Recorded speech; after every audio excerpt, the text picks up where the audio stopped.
Good morning, Pattaya, et bad evening pour ce Français mal en point sur la Beach Road. Un peu la tête au carré, notre Français, conséquence d'une bagarre d'ivrogne avec un Thaï. Les deux hommes ont été vus par des témoins boire ensemble toute la soirée, et puis sans doute pour une raison futile, la beuverie s'est terminée en pugilat. Mais comme beaucoup de Thaïlandais ont pratiqué la boxe thaï, celui-ci a donné une bonne raclée à notre victime. Notre compatriote a refusé de se faire hospitaliser et a reçu des soins sur place.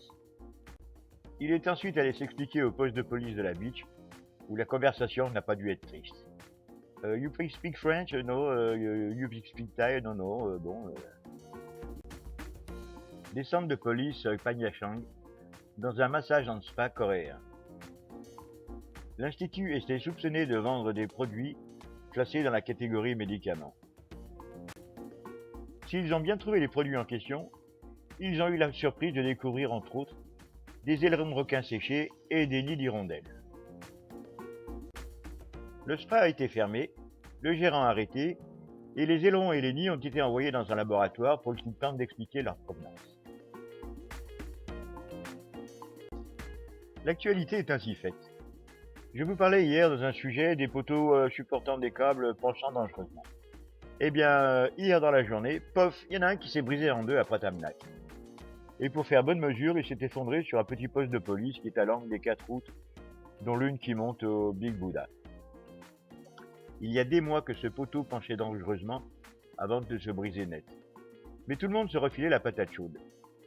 Entre la compagnie électrique, les câbles télé, les câbles téléphone et Internet, qui doit payer? Et puis cela fera jurisprudence pour tous les poteaux en souffrance de Pattaya, pour celui qui sera déclaré responsable. Les jeunes gens de Pattaya, comme les jeunes gens du monde entier, j'imagine, sont fascinés par les armes. Celui-ci qui a tenté d'échapper à un barrage et a été facilement rattrapé, portait à la ceinture ce pistolet. Il a expliqué à la police que se sentant menacé, il avait emprunté l'arme à son père. Je pense que c'est plutôt pour frimer auprès des copains, mais après la police, il va falloir qu'il s'explique avec papa. Surtout si l'arme n'a pas été déclarée. Pour prouver son efficacité, la police a présenté cette brochette de malfaisants à la presse. Les hommes ont agressé une touriste du Kazakhstan afin de lui voler son sac au point de vue de Pratamnak. Grâce à une très bonne description qu'a fait la touriste de ses agresseurs, ceux-ci ont été rapidement retrouvés à Baliai, tentant de vendre un smartphone contenu dans le sac. Cette dame à gauche qui n'a l'air de rien a été arrêtée dans la zone de Nong Pru pour port d'armes illégales, en l'occurrence un pistolet 9 mm. Voilà, les méchants sont en prison, alors à demain.